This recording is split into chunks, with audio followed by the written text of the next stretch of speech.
welcome to another exciting episode of Riding Through the Unknown. I'm your host, Michael, and for those of you joining us tonight, when this airs, and I say when this airs, because we are pre-recording this because our guest, who is amazing, lives in the UK and time zones do not permit her to be on at the regular time because I will not make her get up in the wee hours of the morning. So I am so grateful that we're able to pre-record this for everyone. And so without further ado, I present to everyone the one, the amazing Dollie Indigostar. Hey, hello, Michael. Thank you for inviting me. We've had it planned for some time, and we've finally met. We have, and I gotta say, the universe works in great ways, and so I think with the topic we're going to be talking about, I think it's perfect that it landed where it landed. Absolutely. So I absolutely do not know what we are going to be talking about tonight, Michael. You fill me in. Well, that's the funness of live shows. Do we ever really know what we're talking about? Do we? I don't know.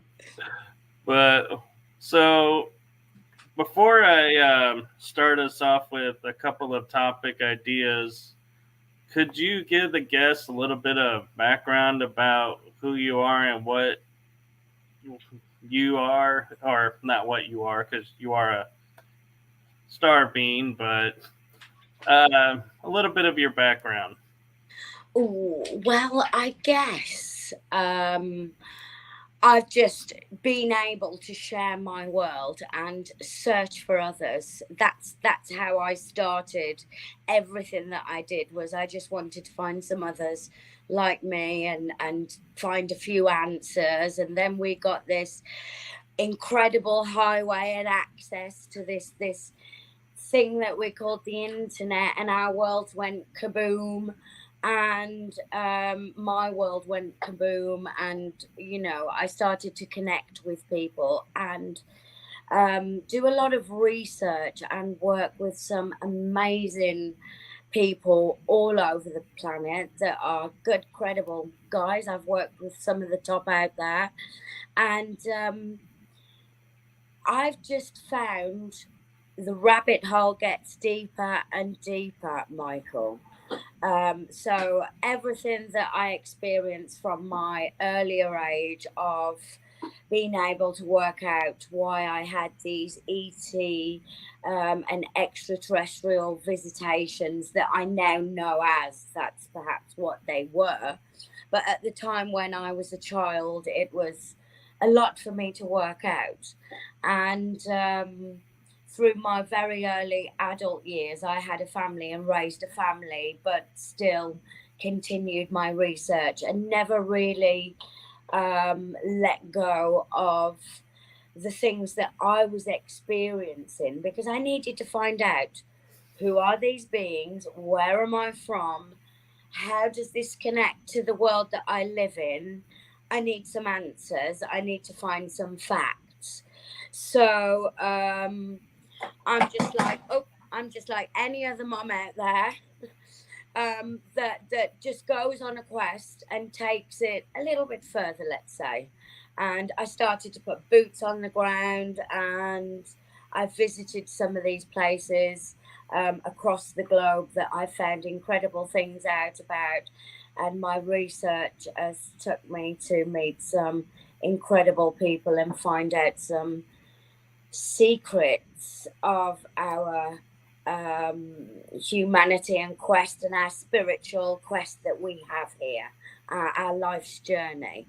So it's always interesting. I've got new things coming up all the while. Someday somebody is always contacting me with something to figure out, whether it be from Mars to aliens to ghosts or just being spiritual and in tune. I kind of cover it all. I let it all out the box. It's all out there. I want to know everything. And that's how I got into sharing what I know because I couldn't contain it. I had to share it. That's beautiful, and I'm glad you are sharing it. And as you mentioned, talking about secrets, one of the secrets that I was looking forward to talking with you about is someone from the ancient times who I feel like, one, doesn't get the recognition that's deserved, and two, the recognition that she has is not accurate. And so I'm curious to pick your mind about a certain woman, and I'm sure you figured it out, talking about Lilith. I thought you was going to bring that up. How did I know? It's on everybody's lips, and in my eyes, she's almost just as famous as the mysterious Inanna.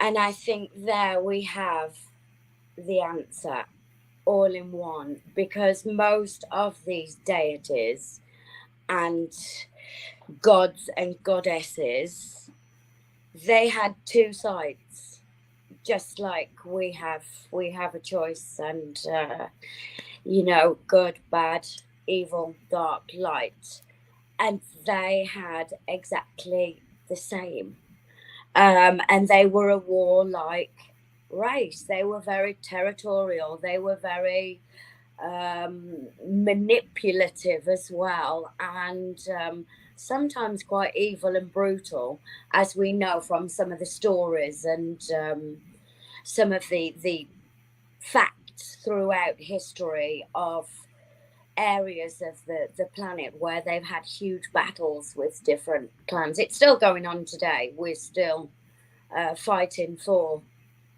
those lands. They're still being fought over today, as we know. So it runs deep. It runs deep.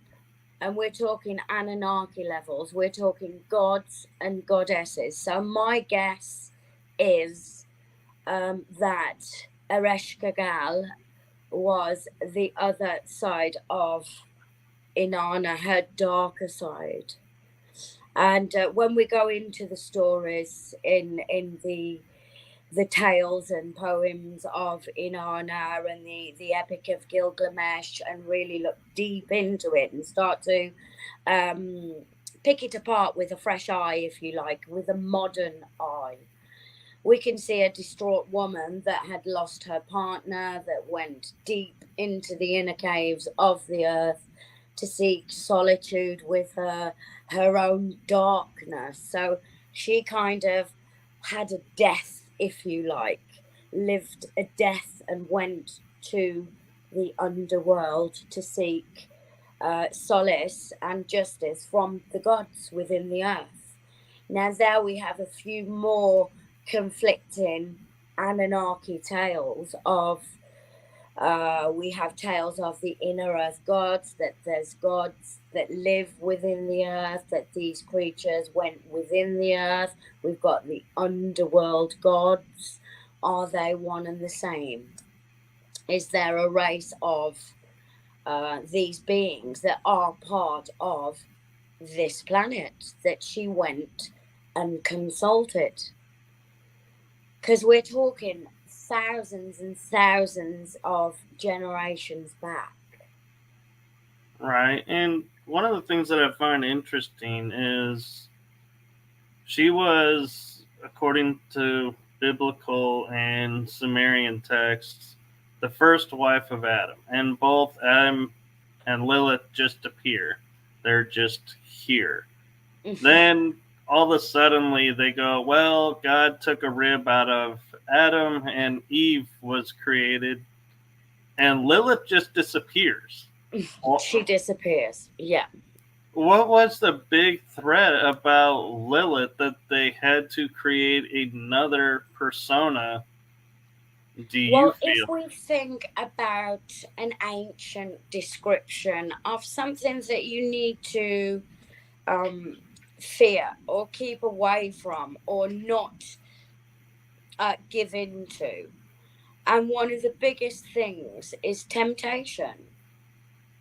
And then we're going into the talks of sex and sexuality. We're talking about, when we talk about Adam and Eve and them in the Garden of Eden, we're talking two adolescent teenagers that have become aware of their sexual desires and decided to mate. They've done naturally what they did. Eve was punished for that in the biblical texts. So was it that she was punished and turned into Lilith, as in temptation? And the snake, we have the famous snake, which is the DNA, which is wrapped around Lilith, but she's always very beautiful.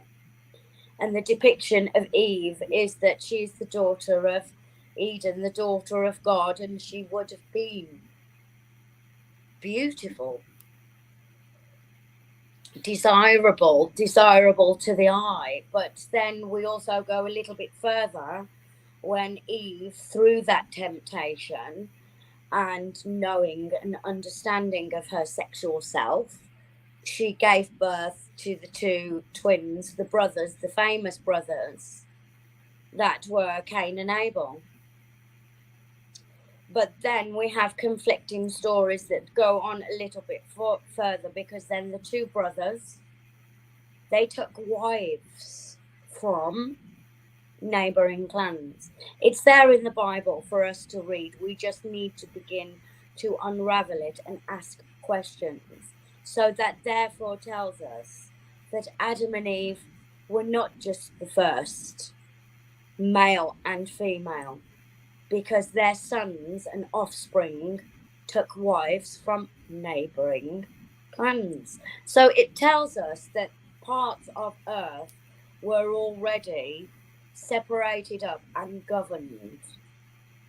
And then we have the epic tales of the Anunnaki itself through the stories of Enki and his brother Enlil.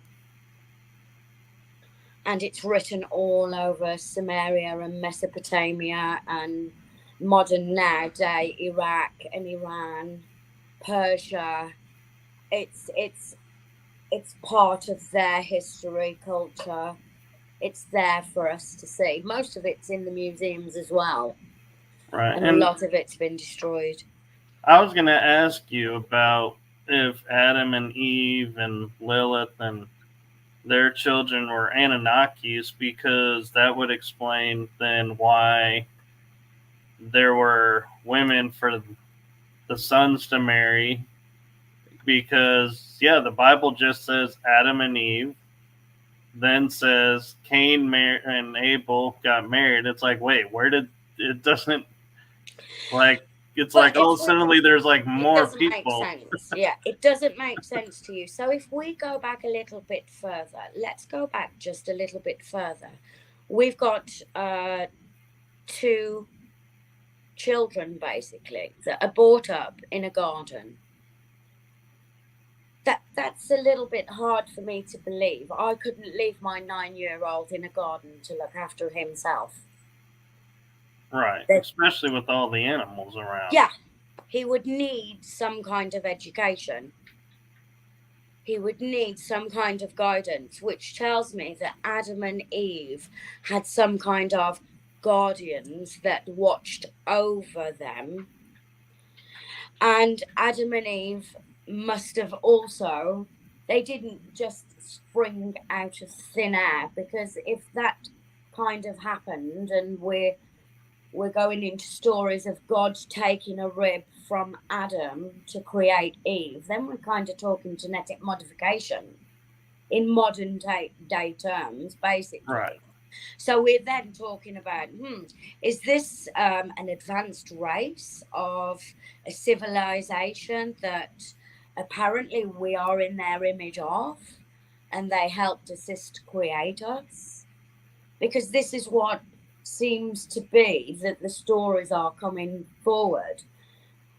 The most famous book on the planet, the Holy Bible. There's other books out there, the Quran and all those. When we look at all these biblical and religious texts, they've lasted a long time to apparently assist us and guide us into some kind of answers as to where we came from and where we were created from. And it tells you there in black and white in the first sentences. And it's quite simple to work out from the beginning, because we haven't changed much since we were created.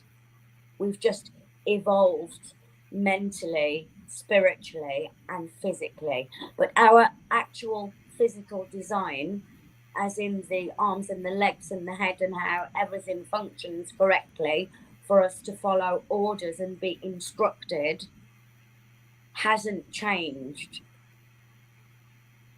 from when we were created. The first part of the Bible tells you God created man in his own image.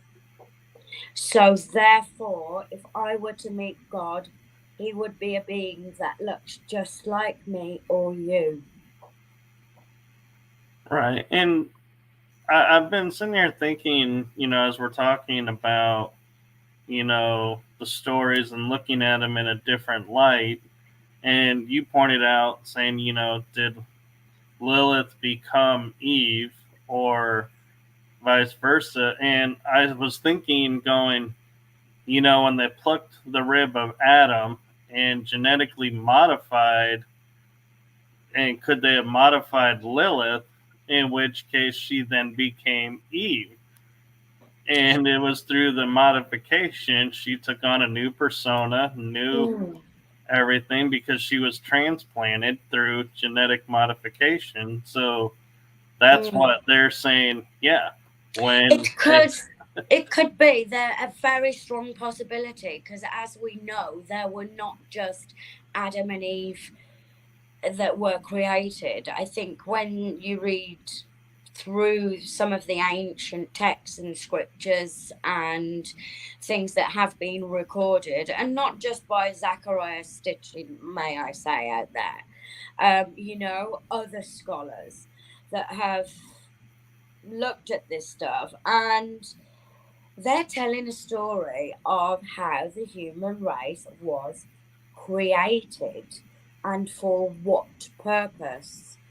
And I think it's kind of got lost along 2,000 years of trying to revert us and to forget our history and give us amnesia. So we've not been told the truth for a very long time, going back generational. And to change a whole generation takes thousands of years. And so to be back now where we are, where they were in genetic modification, we can do that, what they did back then. We can create, we've heard the famous Dolly the sheep, but we've got, yes, we can. There's tales out there, certain conspiracies where they say that they did experiment and there were certain twins and certain children that were born, and there's all kinds of tales out there to genetic modification. Right. And I think one of the biggest and, to me, interesting cover-ups that they've done is to take, like you're saying, the Epic of Gilgamesh, and we think, oh, Enki, Enlil. Everybody will say, yeah, those are Sumerian gods. They've taken away their identity as being Anunnaki. Yes. And so I've been hearing recently, and I'm curious of your thoughts about this, is we know Enki and Enlil were brothers. But I've been starting to hear that there was a third brother now who has been taken out of the story, and they're starting to figure out yeah, there actually was a third brother and what his role was. Are we talking about Alalu? We could be. We could be talking about Alalu, because this is where the story starts, and it was Alalu, which was the first one to find the Huey Blue planet, as he called it. He was the one that made the escape for freedom from Nibiru, and the home planet of the collective of the Anunnaki, which is a collective of multi races. We know that now. There's multi races involved. And he was the one that actually made it here first in his escape, and it was all over authority and ownership over the throne, because he came forward and claimed himself as well. He was a son of this man as well, so it was all a bit hierarchical, who got the throne. Okay. So they kind of he was kind of removed, and they say that he was sent with his pilot to live in exile on Mars. And this is where we have the face on Mars. I think it was the sister of Enki, now known as Nina Sag, that she piloted when she came past, and she discovered his pilot was still alive, but he was dead, and built a shrine to him. And could that be the face on Mars? Could that actually be a tomb that is dedicated? In the scriptures, it says that was built, and he would forever be pointing back at Earth, looking where he first landed, because he gave a call out. Have you read The Lost Book of Enki? Actually, I have not. Honestly, it's an interesting tale, and the Epic of Gilgamesh. I've read so many books, but I just go back to them a lot and read them over and over. I've read the Epic of Gilgamesh. And the one thing that I always find interesting with it is with Enki and Enlil, the debate over which one is the good versus the bad or angry brother, who is one was trying to help mankind and the other was trying to enslave. And so I can see in reading, if you just read the epic, you can't really define which one was which, but that's the thing.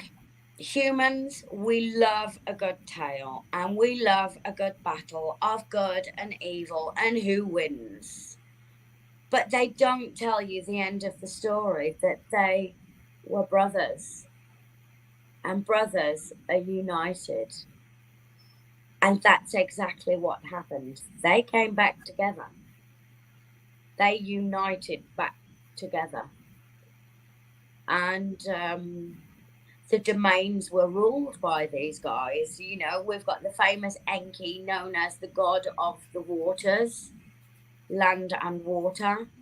And then we have Enlil, the air god. So he was of all the air command and flight and spaceports.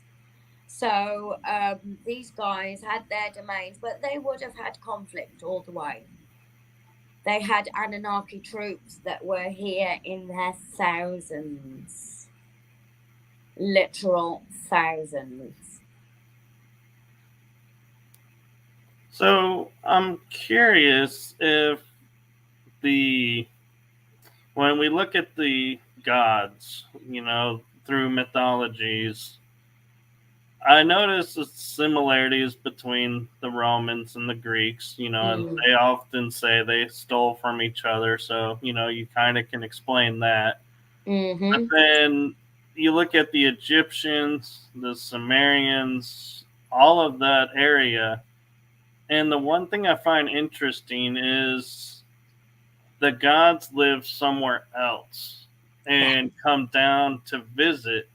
Whereas when you get to like the Norse, the gods are among them. They're like humans living in there. So I'm wondering if we look at it from the stance of like if the gods were Anunnaki gods, just their names changed, their race changed.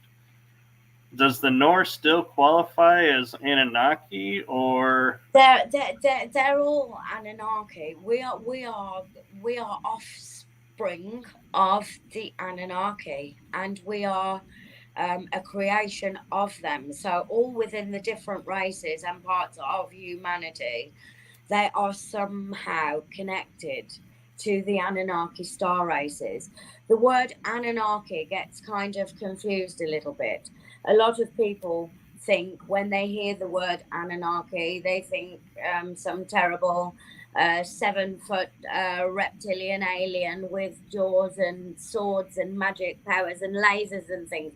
I don't know what they think when they hear the word Anunnaki and they hear, oh, they're evil, they're bad, they're this. When we find out what Anunnaki means and the word and split it up, the word Anunnaki, it was the name of the god of Nibiru. Anu is the main god of the planet Nibiru. And we have Na and Ki of earth, those from heaven who came to earth. So we're talking about not one individual specific race. The wording is those that came from the heavens to the earth. So there's not just one race. right? We're a multicultural planet today, and we have to remember the star races are from all over. It is multicultural. They work together.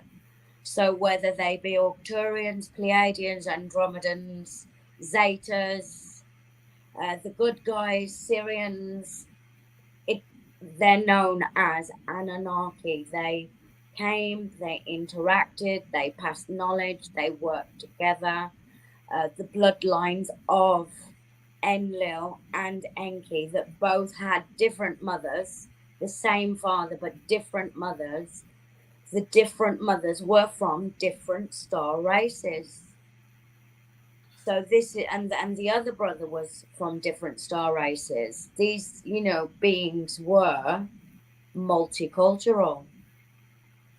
And when what I find interesting is when looking at it that way, like, Anunnaki, as you described it, being of Nibiru, it reminds me of when we had 9 full planets, and then they say, oh, there's a 10th planet, Nibiru, coming in, and that became such a threat that Pluto got knocked off the list, so we wouldn't have 10. And I'm like, why is Nibiru such a threat? And then, hearing you explain what Anunnaki means, it's like, I get it now. Mm-hmm. I get why they would be afraid of Nibiru's arrival, because it means the end times for those who are misusing the Anunnaki name. It's like they're going to be coming back to say, wait a minute, we're setting the record straight. Exactly. No more. And they did promise their return. They've been telling humanity from the beginning, we will return. At the end times, we're going to return. And if we go to modern day times now, and in the awakening period that we've had over the last 20 to 30 years especially, we've been all flowing with this message of, is there a return of something? Is there something? Are we going to leap that step further? Are we going to discover something? There's more and more evidence and facts coming forwards to support UAP sightings and some strange phenomenon and activity that does occur on the planet. And it's coming to light now as being recognized in So I'm curious if, like, with the situation in Egypt with the Egyptian gods, where there's multi gods, then there's one god, back to the multi gods. How, if the gods were the Anunnaki, how did they go and make themselves one, and then go, okay, nope, we're going back to many? Okay, the problem is that we have so many conflicting stories that are global, but all these stories surround themselves around 7 main gods all over the planet, within every single culture, all over the planet. And so the Egyptian gods and deities are those Anunnaki. We've got Ra, the sun god. He was known as Marduk. We know that now. The son of Enki. He was a son of Enki. Thoth, we know as his name as being Ninshizada. In Sumerian translations and Akkadian and Babylonian texts, we're talking about the same individuals, but with different names and meanings and representations. Just like the goddess Isis, who we say was Ishtar, and Ishtar we know as Inanna was also known as Ishtar. So we have the same goddess, Inanna, and she is Anunnaki, a descendant. Anu's granddaughter, he gave her Uruk, which is modern day Ziggurat that we now know. So, yeah. I've gone blank for a minute, Michael. You'll have to edit me for a minute.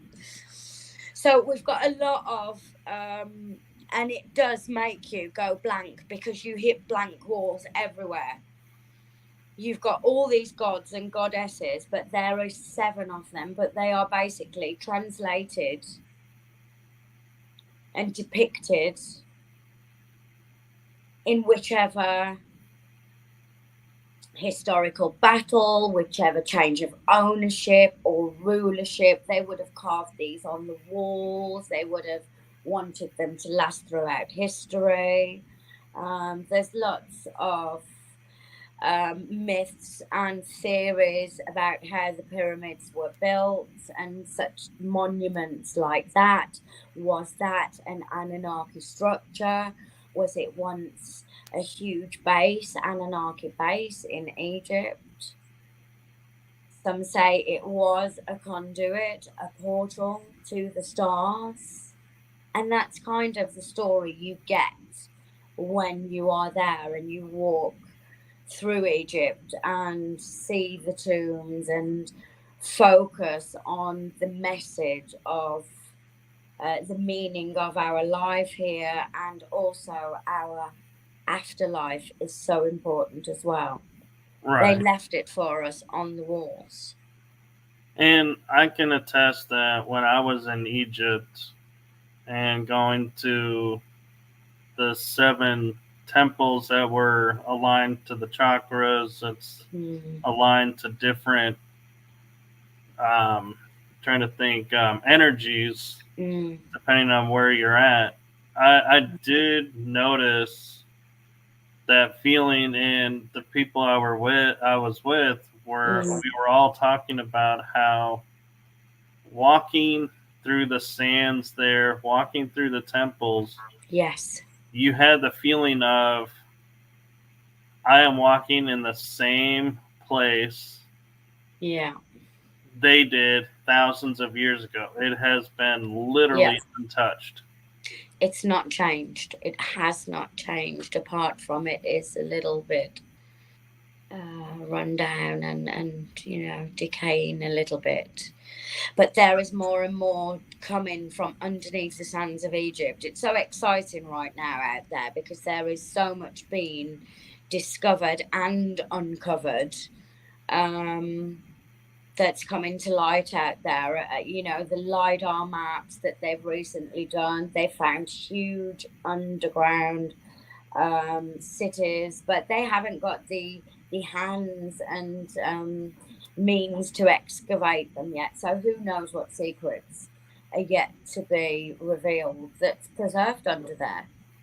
Right. And hopefully the right people will be, excavating them, because Egypt is just as bad as the U.S. with the Smithsonian of when you uncover something that goes against the mainstream narrative, they quickly come in, take over the site, and try to control the narrative. And so no one ever really knows what was found. And as we're talking about this, it kind of makes sense to me. When I went to Rome and was walking in the Pantheon, I was hurt and angry that all the statues of the gods were gone and replaced with saints and angels. And I mean, don't get me wrong, the saints and angels look nice and all, but I never understood why they had to remove the images of the gods. And as we're talking about, if the 7 gods, as we were saying, are the same. They did it in Egypt as well. It's all over Egypt, though, isn't it? I mean, if you walk through Luxor and places like that and the temples there, most of the statues have been defaced. Right. And I'm wondering now if they've done that so we didn't say, wait a minute, why does Ramses' statue here look like this guy over in the Pantheon? And why, did these look like the ones in Mesoamerica, South America? Because there's no statues there. And I have a feeling it's because they were removed. And it's really got me wondering now, is it more because their faces would be too identical? It could be. Could they look too Phoenician, or could they look too Egyptian, or could they look too extraterrestrial? Right. And Nefertiti, I mean, her and I don't know if they went as far as say her son Tutankhamun the same, but Nefertiti was well known as having the elongated skull, having it bound and made. And who are the only people we know that have that? The ETs. Yes. And so it begs the question, one, why would a queen make herself to look like an ET? Or two, why is there only one that they talk about and say, oh, this one had an elongated skull and the rest didn't? It makes you wonder now, did they, when they were excavating, switch out the skulls to say, nope, this is a human pharaoh versus they could have done. alien? I mean, they would. The last thing they would want to do is start to change history, huh? Yeah, and it brings to mind too the famous crystal skulls that are around. That I believe, isn't there 7 crystal skulls? I think there is 9. Is there 9? Is there 9? I'm not sure, because there's a lot of conflicting of who actually knows how many they are. Right, but even 7 to 9, it's interesting. It's the same number as the Anunnaki main gods. And so is it one, could it be their skull that's going around? Because I've seen a crystal skull and sat with it, and it does open up your mind and give you visions of stuff. That was my experience. And so it's like either they're keys to knowledge or it could be their skulls and we just don't realize it. But it also could explain if it was Anunnaki technology, the star races that made it, why there's no chisel marks in it. Because you look at their architecture they left behind, it's more precise than anything we have. Absolutely laser cut. Absolutely. If you look at the crystal skulls and think about it, the crystal is a conduit and it holds memory. Perhaps there's some kind of memories that are held in there. Right, and that's what makes me think, was this, when they say they're coming back and keys of knowledge will be revealed. Well, what's happening now that Nibiru is supposedly coming close to our galaxy again? The crystal skulls are becoming more famous and becoming more talked about. Going place to place and people having experiences with it. So I don't think they've discovered them all yet, though, have they? Because that's the final thing, isn't it? When they all come back together, it's said that when they're all back together, that's when something will come to light about them. I suppose they all have to be reunited, and they're scattered, and there is conflicting of, are they man-made? If they are man-made, I would like to know who made them, because that is beyond any work I've ever seen, that there is not a single chisel mark, glue mark, or anything. They are absolute perfect. Precise, yeah. Yes. I think Drunvala Melchizedek, he did some work with the crystal skulls. I think he did, and I think he was one of them. And I wonder. He brought something back together. It was mentioned in his book, The Kundalini Rising, was it? I think it was. Don't quote me on that, because there's a couple of books. It wouldn't have been in The Flower of Life. I think it was in The Kundalini Rising where he mentions about the crystal skulls, and he was reunited or something with them. And I find it interesting because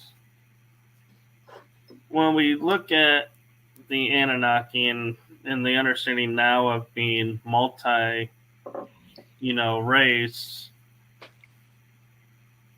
then when they're here, where is the division? Why the division of, do they not want us to realize, hey, Lyrian could be classified as Anunnaki? Why all of a sudden do they want us afraid of the term Anunnaki, do you think? I think we fear what we don't understand. And they are such a complex race that are from the star races. We do not understand the star races and their councils and however they structure and function. We know there's a higher hand at work on this planet. And whichever way we look into it, look around it, we know that there's royal bloodlines still on the planet, that there are that they are still here. The Anunnaki are still very, very much part of Earth. We are part of them. So do you feel like the Nephilim are Anunnaki as well, or are they hybrids? Well, you've got the beginning of the races when the Ijiji, the younger Anunnaki, took the first women from the clans and created the giants. So then this is when God himself apparently took a hand in what was going on the earth and made sure that this was not going on this planet. And then we get into the tales of the angels and the archangels and those that sit by the throne of God, and it kind of all does correlate. We've got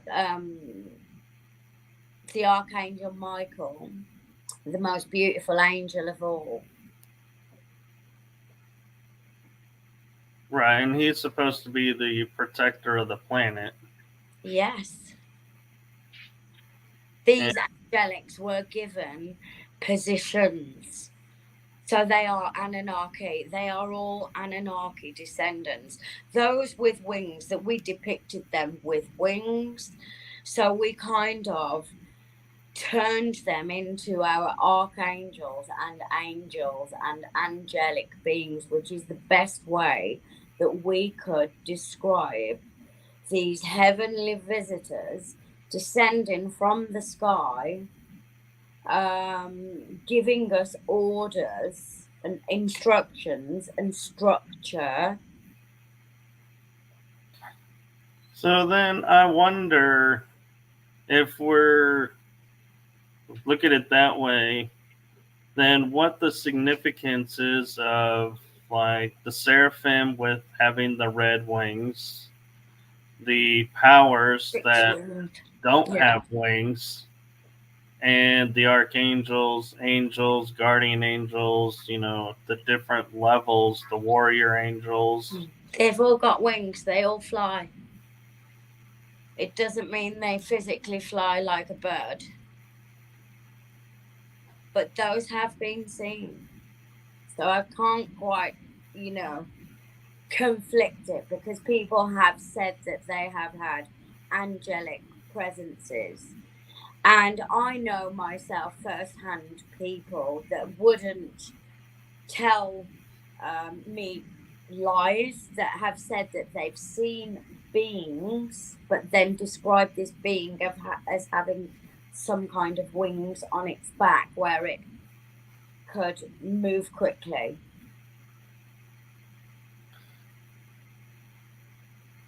But they've got the power of flight and portals, and when we go into Inner Earth tales, and lots of tales that have been shared about the Inner Earth, and we talk about Inner Earth races, I think those were discussed as that there was some kind of angelic beings that were perhaps inside the Earth as well. Beings were seen to have flown out of the earth and into the earth. And when we look at tales of Satan as well, didn't he kind of fly in and out the earth? Or does he just materialize? Or how does he get there? How do all these gods get there? Do they materialize? We're talking magic then, if so. These guys are magic, yeah? Right. And one of the things I find interesting, thinking now is, we're all taught, and it's been reinforced and become unquestionable that hell is beneath us or inside the planet somewhere. And I can't help thinking, was that their way of, they knew Inner Earth was going to get revealed at some point? And so their idea of going, let's not get people wanting to go to Inner Earth. So how do we cover that up? Hey, let's make it hell. Yes. And I wonder if it's actually the reverse. Like, we're living in the hell here because of all the wars and strife. Because everything I hear about Inner Earth is there is nothing but peace, love, and technology is booming. We're here, we're being suppressed. Yes. And I've heard the same things from lots of different cultures within different things. I've even heard it about Mars, that there is ancient civilization that is still on Mars that is underground, and our governments know about it, and they have been working with them for years. And I've known about this for many years and have interviewed a few credible people that have stated that they've worked there, they've done something along the lines of visiting these places. I'm curious your viewpoint of, I know a lot of people are coming up and saying, you know, Hollywood has been taken over, but there are some elements that are still disclosing stuff. And I remember the movie John Carter being about Mars and talking about how they're able to go from Earth to Mars through that device, and that there was two cultures there, main cultures. One that was, like we would say, you know, the dualistic viewpoint of Earth. So I don't know if necessarily that was true, that there were those two factions like that, but it made it so that Earth people could understand it, because we live in a dualistic society. But I'm curious your viewpoint of, do you feel like the technology and the way they travel, was that more realistic, you think, and more real than not real? Or do you think it was just a great story that just kind of got people started to think, hey, you know, could there be life on Mars? See, I'm going to reveal my age now. I'm like 48. So I can remember like reading things in papers and things over the years, and looking at storybooks and like National Geographics and stuff like that, and stuff that you pick up and stuff that you read. And I was fascinated with the things that they were saying about Mars right back in the 80s. I'm talking when I was a kid. They was talking about colonizing Mars when I was like 10. That's Right. like 38 years ago. Same for me, yeah. Yeah, same as you. So when we actually look at when did they stop going to the moon, when did they stop all these missions, when did all this stop, and where did all this funding keep going? And we know now that we've got that extra part of the military that's the secret space, the American force. You guys have got it. You've got your Space Force guarding the planet and doing all kinds of missions, which tells us that they have spacecraft, they have spaceships, space vehicles. We're now in that age, and of course, it is secret. It's secret space. We're not going to reveal all our secrets to the whole world about how we're guarding and looking after and protecting the planet. You know, so everything becomes secret, but then everything becomes sordid and shaded and covered up, and then we go into black budget projects, and where did the money go? But I've spoken to a few people, and the technology has changed with Mars.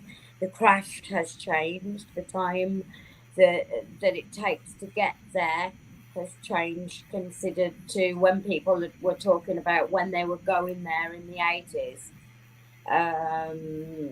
Personnel that were going there, they were saying it was taking them like 45 minutes to get there. Now it can take like an instant and you can be there. Now this sounds too far-fetched and too scientific, but there is whistleblowers out there that have come forward and stated and said these things, and unfortunately these whistleblowers don't get heard, or their work gets lost, or something gets hidden, or they get mocked gets covered up. Yeah, it gets covered up. And yeah, so I would say the technology and the ability that they have now compared to back then when they were first kind of talking about it. And isn't that one of Elon Musk's things at the moment, that he wants to get there to Mars? Right. The huge fascination with unfortunately most of these elite guys on the planet, the race is on. They want to get there to Mars. They want to be the first. They want to get there. Somebody wants to get there first and put their men there first. Right. And I personally have the opinion of your sound's gone all crackly. Can you hear me? Can you understand me now? Yes. Okay. I was say the interesting thing is, like you're saying, them racing to get to Mars.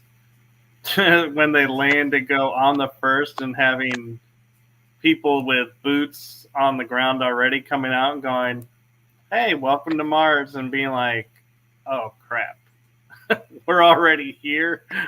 I've spent all this money to get here, and we're already here."